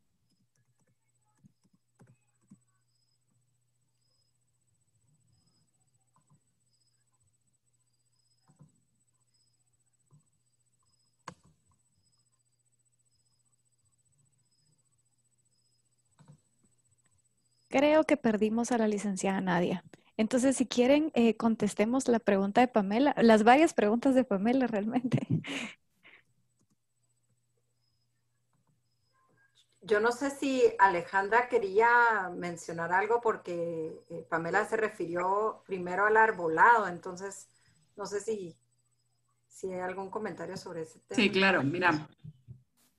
Este arbolado al que te referiste, pues sí existe, pero son de disposiciones anteriores. Realmente es la traza, alguna responde a la traza original con la que fue concebida la ciudad y otros pues han sido elementos que han ido resultando de la expansión que va teniendo la ciudad. La ciudad está más expandida hacia el norte, en desarrollo habitacional, entonces es donde más ha ido consumiendo áreas verdes. No tenemos una guía nosotros como municipalidad en la cual nos basemos y podamos como entregarla hacia los vecinos y los desarrolladores diciendo, miren, se tienen que basar en esto. No una en general. Sí existen esfuerzos ya realizados, por ejemplo, existe el POT en la ciudad y del POT se deriva el PLOT. Los PLOT son planes de ordenamiento territorial locales que se pueden desarrollar en diferentes zonas o distritos de la ciudad. Ya son como más focalizados y más puntuales. Y el plot, no tenemos muchos plots desarrollados porque ahí ya va un poco también el involucramiento de la ciudadanía, pero el plot de la zona 4 sí incluye incentivos verdes. Entonces, ese ha sido uno de los mecanismos en los cuales se ha ido desarrollando un poco el tema de infraestructura verde en esa zona en específico. Si no estoy mal, el plot es de zona 4 es de Cantón Exposición, que es uno de los distritos de esta zona. También se han hecho otros esfuerzos por consolidar la red urbana verde. Sí se tiene estudiada los espacios verdes y cómo se podrían conectar de cierta forma. Se ha encontrado un poco de dificultad por el mismo crecimiento desordenado que tuvo la ciudad previo a que saliera el POT hace 10 años. Entonces, sí se ha tenido ese tope, ¿verdad? Pero eso no ha detenido los esfuerzos de la municipalidad para poder ir resarciendo un poco todo este concreto en el cual vivimos hoy por medio de áreas verdes y de arbolado público. Normalmente tenemos un promedio de incremento de áreas verdes anuales de 15,000 metros cuadrados desde el 2015.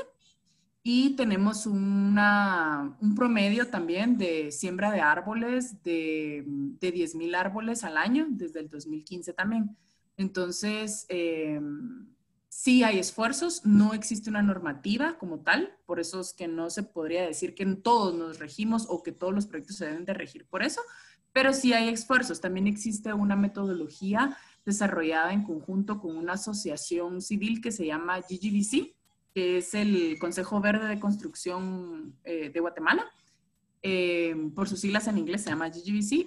Ellos también desarrollaron, si no estoy mal, en zona 15, un planteamiento que se llama Plus, que hace, es una guía que se desarrolló para los desarrolladores inmobiliarios, en donde pueden ellos implementar estrategias de infraestructura verde a sus desarrollos. Entonces, tengo el conocimiento personal, no como municipalidad, sino como personal, como profesional, de que sí existe interés en cuanto a los desarrolladores inmobiliarios de poder empezar a implementar este tipo de prácticas sustentables y de manejo de sitio ambientalmente amigables, pero todavía no existe una referencia que sea para ellos valedera, ¿verdad? Entonces, como tú sabes, todos estos desarrollos se basan en números y en economía, entonces en plusvalías y todo esto. Entonces, es cuestión, yo creo que es cuestión de tiempo. Yo sé que se escucha como bien ambiguo el decir que es cuestión de tiempo, pero sí creo que hay muchos esfuerzos desarrollados por muchos lados y lo que hace es que vaya como caminando el engranaje desde diferentes puntos, ¿verdad? Entonces, no me desanimaría tanto como siento que es la percepción que tengo, que estás un poco desanimada ante que esto es lo que deberíamos de estar haciendo, pero no está hecho. Eso es una percepción que todos los que nos desarrollamos en este medio tenemos, pero no es de desanimarse, es de ser optimistas de que sí existe mucho camino todavía para poder avanzar y poder llegar a la meta que quisiéramos, pero ya existen ciertos actores, ciertas instituciones como Fundaeco, por ejemplo, también, que han ido desarrollando, que han ido dando pasos y sobre todo que han ido abriendo camino para que se pueda lograr lo que queremos al final, ¿verdad? Que es que la naturaleza encuentre un balance otra vez para que nosotros también encontremos ese balance con la naturaleza, ¿verdad? Entonces, eso te podría decir. Gracias, Alejandra. Si quieres, entonces, Karen, cerremos contigo para poder ir cerrando porque ya llevamos 1:30 aquí conversando todas juntas. Gracias ahí, Harry. Ya tenemos a un hombre más, pero éramos mujeres. Qué bueno. Pues sobre los comentarios que hacía Pamela, creo que tiene toda la razón, porque cuando uno ve esto, dice, wow, está solucionado, digamos, ¿verdad? Debemos recordar que el ordenamiento territorial se va haciendo sobre territorios que ya están ocupados, ¿verdad? Si tuviéramos que empezar de cero, sería otra historia. Y además, en los distintos lugares se va afrontando con los retos del momento, ¿verdad? Yo siempre digo que la diferencia entre Europa, por ejemplo, muchas ciudades europeas, la mayoría, y Latinoamérica es que las sociedades europeas son más viejas y tienen una trayectoria o una historia de ordenamiento territorial mucho más larga. El carro los encontró a ellos ya con bastantes elementos de ordenamiento. Aquí el carro, el transporte motorizado nos encontró a nosotros en ciudades que eran pues pequeños poblados, muy rurales, y de pronto, boom, el tema del transporte de motor no nos dio tiempo de reaccionar, ¿verdad?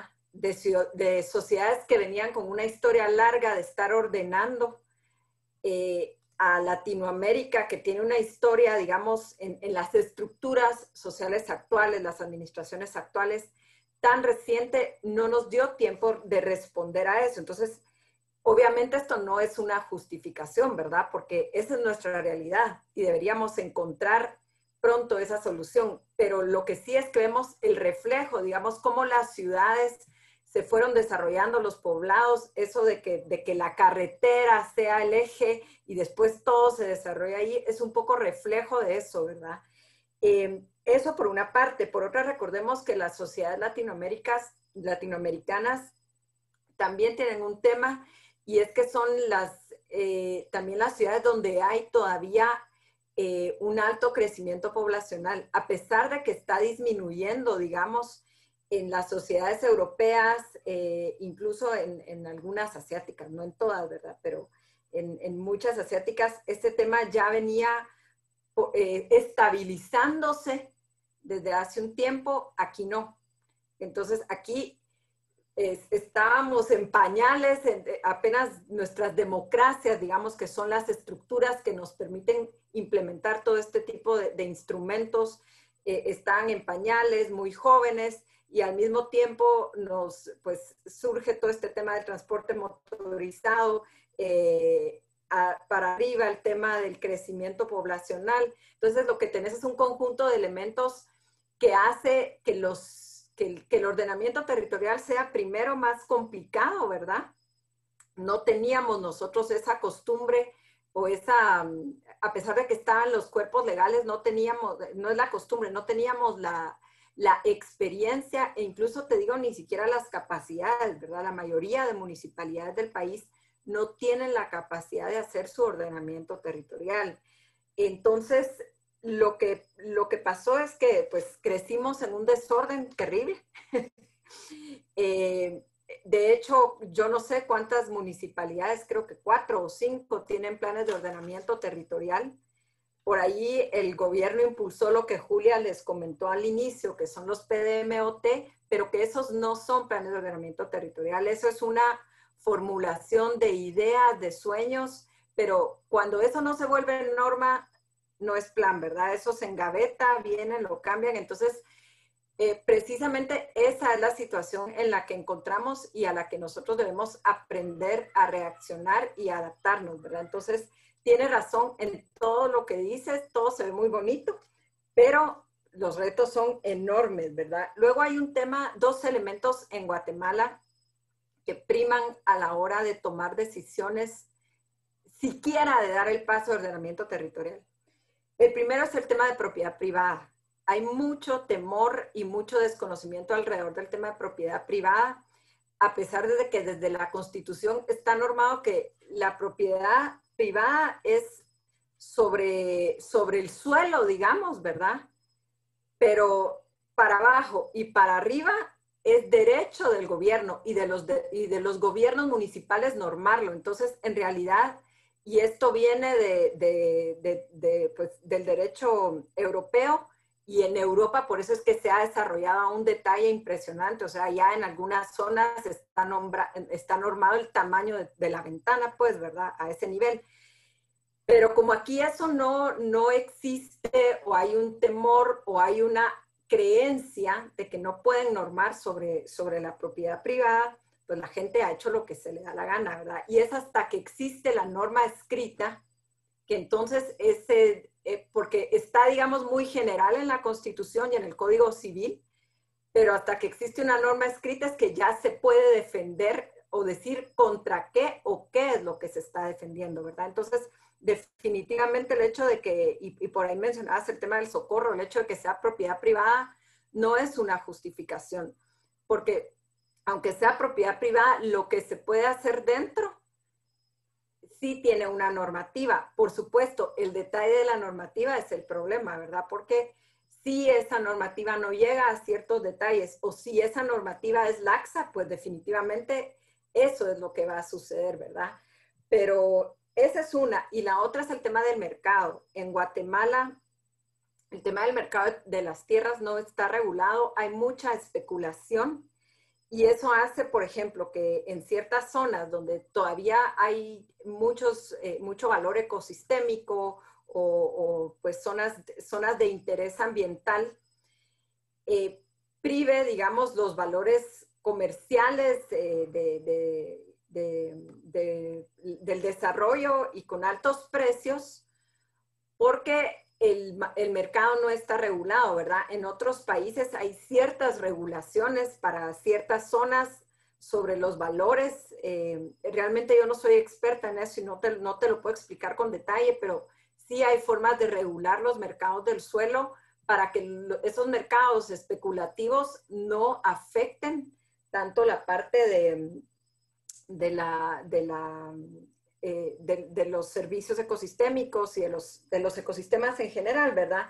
Porque lo que sucede es que contra los valores que puede generar, por ejemplo, un predio que se desarrolle, qué sé yo, para un centro comercial o para una zona residencial, ese valor, por ejemplo, contra los pocos instrumentos que hay en Guatemala, por ejemplo, los incentivos forestales, que me imagino que los conoces, no compite, ¿verdad?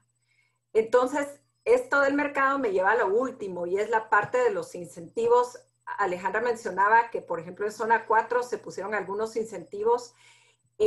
Definitivamente, parte del ordenamiento territorial son los incentivos. Yo creo que eso se ha implementado poco en Guatemala, pero hay desde, por ejemplo, la parte de diferenciación del IUCI, por ejemplo, puede ser un tipo de incentivo que ya compita, digamos, con el tema de los valores en el mercado, ¿verdad? Porque definitivamente lo que te pagan en general por los incentivos forestales no compite con que tú decís, ¿qué me rinde más, verdad? Lamentablemente así es.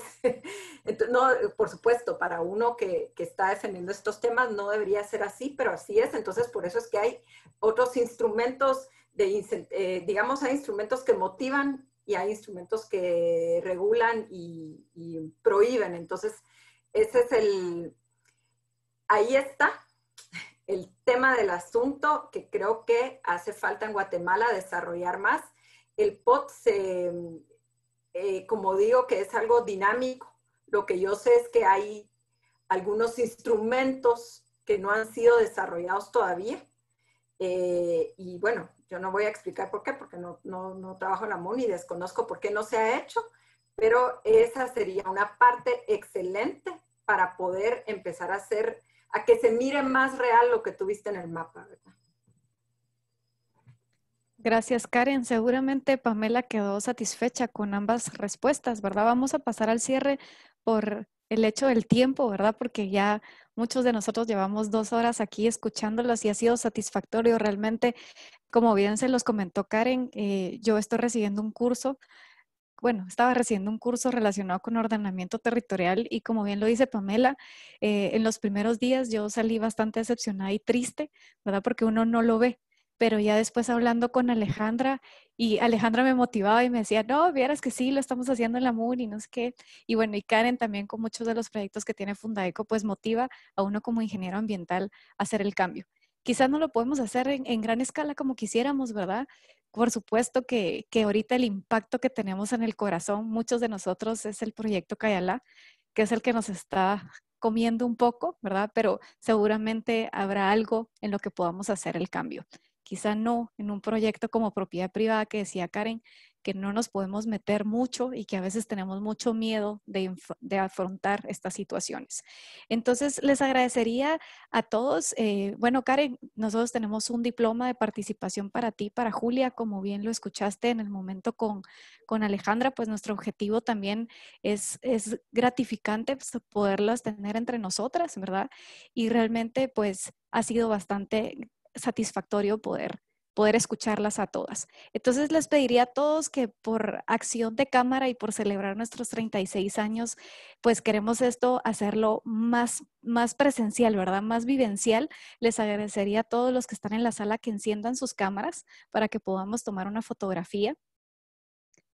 No importa cómo estén, no importa dónde estén, lo importante es que podamos tener esta fotografía y poder hacer un reconocimiento de que estuvimos, pues sí, hoy podemos decir que solo a nosotras las mujeres nos interesa el tema de ordenamiento territorial. Algo está pasando ahí, no sé qué pasó.